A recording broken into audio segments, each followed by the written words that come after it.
Sometimes murder is used as a tool of terror, especially in regards to mass murders. So let's stop and think about terrorism for a minute, right? Terrorism, whether it's domestic or international, the goal is to influence the views of people and the actions of governments. So it's to like provoke fear and terror in the public and to get a government to change its behavior. It can also be done to attract new recruits, to finance their endeavors, and raise the profile of a group. So terrorist groups often take public responsibility or credit for their terrorist behavior. We try to prevent this through laws and law enforcement agencies.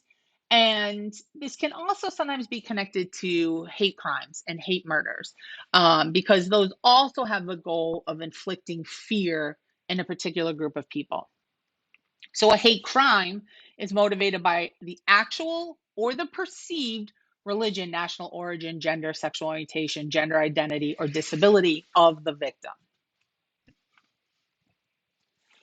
So we have a common understanding of contemporary terrorism. We have seen it in our lifetime, and we have seen it here on American soil in our lifetime. But it dates back to the first century AD, where the Sicarii were resisting oppressive control of Roman rulers.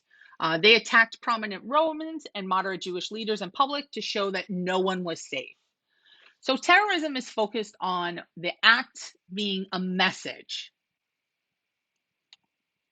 And we can define terrorism in two different ways. We have both international and domestic terrorism.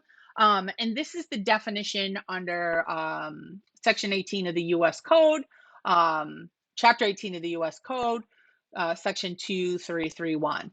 Basically, the difference between international and domestic terrorism takes place here on our land in our country. So 9/11, Boston Marathon bombing. International terrorism takes place in another country. Okay, but what does it involve? So it involves violent acts dangerous to human life that are intended to intimidate or coerce a civilian population, influence the policy of a government by intimidation or coercion, and affect the conduct of government by mass destruction, assassination, or kidnapping. So the FBI definition is consistent with the US Patriot Act, and it notes that the act occurs domestic terrorism within the territorial jurisdiction of the United States. So the 50 states, and then our territories. And then, of course, anything that takes place on a military base in another country, that's a US military base.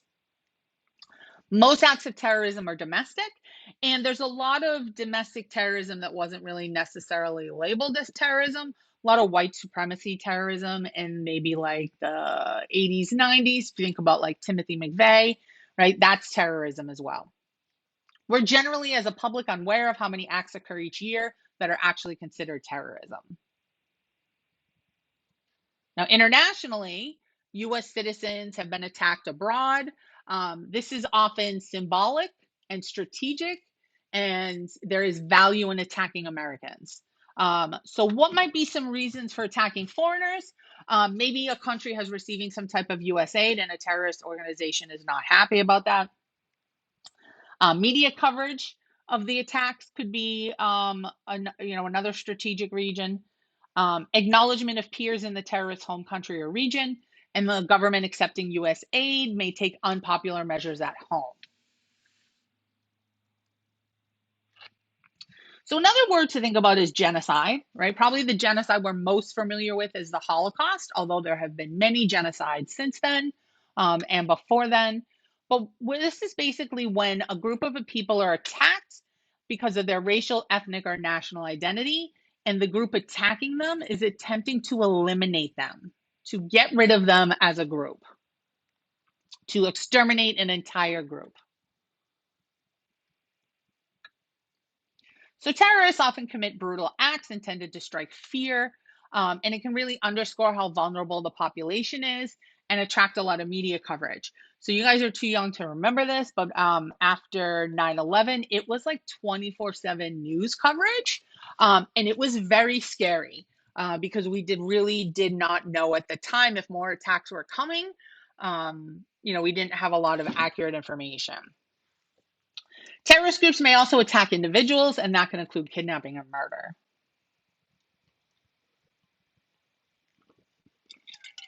You're probably familiar with the concept of, suicide bombings as a form of terrorism. Um, Basically, this is often intended to demoralize the public. And while the Boston Marathon bombings are not examples of suicide bombings, they really had the opposite effect. It really galvanized the public here in the city. And that's where we see the term and the phrase Boston Strong develop, which has since been adapted, that like city with the word strong, for other events that have happened in the country. So in suicide bombings, basically explosives are concealed, generally on a person's body. ISIS, which is no longer called ISIS, it's now referred to as ISIL, also engaged in a lot of beheadings.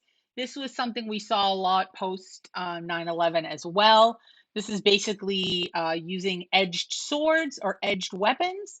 A lot of times they are recorded and publicized on TV in the nations in which they occur, and then that often is broadcast around the world. Um, it's often seen as a way of striking back at the US for military action taken against ISIS. And it's a way of really establishing groups' reputation and getting media attention. So there was a journalist, and I'm blanking on his name, but he had been captured overseas, and he was beheaded, um, and that was publicized as well. And I can't believe I'm forgetting his name. But that video does exist on the internet. I don't recommend you watch it. Okay, there's also criminal terrorism. So when you think about drug cartels and the behavior they engage in order to protect their financial interests, to acquire funding, drugs are often used as a way of funding a lot of black market stuff as used as a way of funding terrorism. Al Qaeda and other groups often use credit card fraud to gain money to fund their terrorist activities. Kidnapping for ransom is employed quite a bit in Africa. So, who are terrorists? Those that would be recruited are often stereotyped as having specific demographic characteristics, but no single profile exists. The characteristics of one group at one point in time in one location with one set of grievances may be markedly different from another group. And so there's no universal terrorist profile, but there is a commonality, basically a willingness to kill civilians as a way to intimidate and draw media coverage. Now, left-wing terrorist groups in the US existed from the 60s through the 80s. Some of these arose from student movements opposed to the Vietnam War. So the Animal Liberation Front, People for the Ethical Treatment of Animals, and ecological groups like Earth Liberation Front and Greenpeace. These are single issue causes. And while I'm not sure if PETA is actually engaged in terrorist behavior, ELF absolutely has. Right-wing terrorist groups, much more common. This is around extremist religious ideologies. If you think about white supremacy, things along those lines. They're often taking some form of Christianity and perverting it, and drawing followers in the US who tend to struggle to find a purpose or guidance.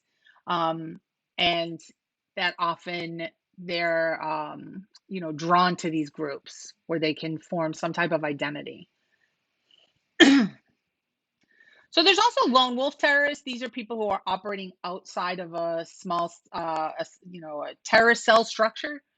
These are more challenging for law enforcement, and some of these guys are being self-radicalized on the internet today. It's much more difficult to intervene and prevent the actions of someone who's not working in concert with others. What is there for us to necessarily observe? Is there chatter online when it's just one person? Now, in terms of hate crimes, extremist groups are not to be considered cults or new religious movements. Many of the groups that espouse hatred of others assert a nonviolent message, but some are inspired by hate rhetoric. And there's a couple pretty High profile hate crime murders from the mid 90s. One is Matthew Shepard, and there's an excellent documentary about him on HBO currently. Another one is James Byrd. Legislative action has enhanced penalties for these crimes. So in 1990, the federal government began tracking hate crimes. And essentially, a hate crime is it's a regular crime, but then you can show that it's a bias motivated crime. This is a lot harder to do than it sounds, right? You have to be able to provide evidence that shows, is it racially motivated? Is it motivated by someone's sexual orientation? You have to be able to show that and demonstrate that, okay?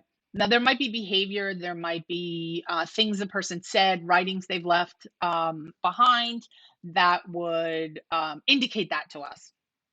And those two examples I just mentioned, Matthew Shepard was killed because he was gay. James Byrd was killed because he was Black. So what role does the media play? This is especially important in terms of how the public views terrorism.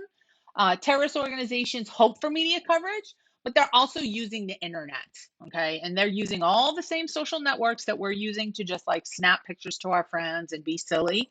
They're using to send their message and to recruit new followers. So how do we stop terrorists? Well, this is a much bigger project for a class on terrorism.